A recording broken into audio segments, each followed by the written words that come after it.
गुरु जी के पिंकी से बकवा, हम है गुरु जी के पिंकी से बकवा। चर्चा करेली दिन रतिया हो तनी चला चला ये शिशिया चर्चा करब तनी चला चला ये शिशिया चर्चा करब तनी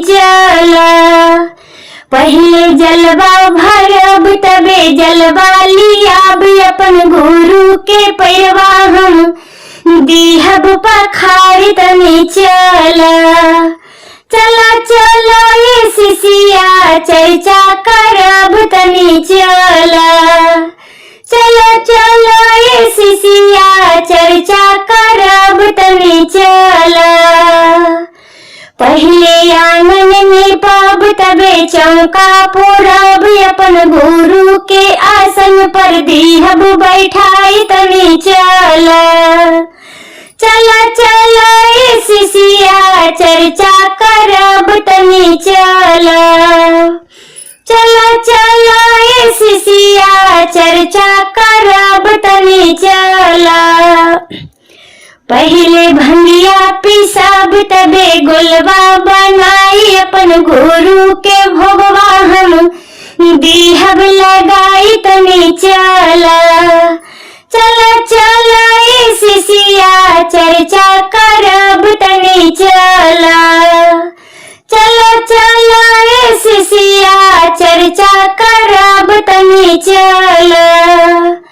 पहले थाली लियाब तबे कापुर जला में अपन गुरु के आरती हम दीहब उतार तनी चला ये शिशिया चर्चा करब तनी चला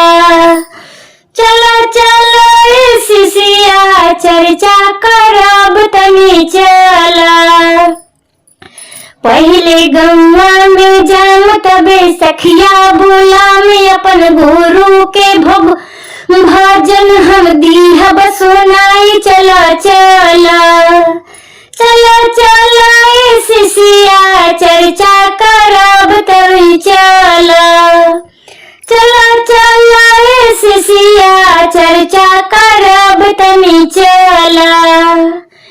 हम है गुरु जी के पिंकी से बकवा, हम है गुरु जी के पिंकी से बकवा। चर्चा करेली दिन रतिया हो तनी चला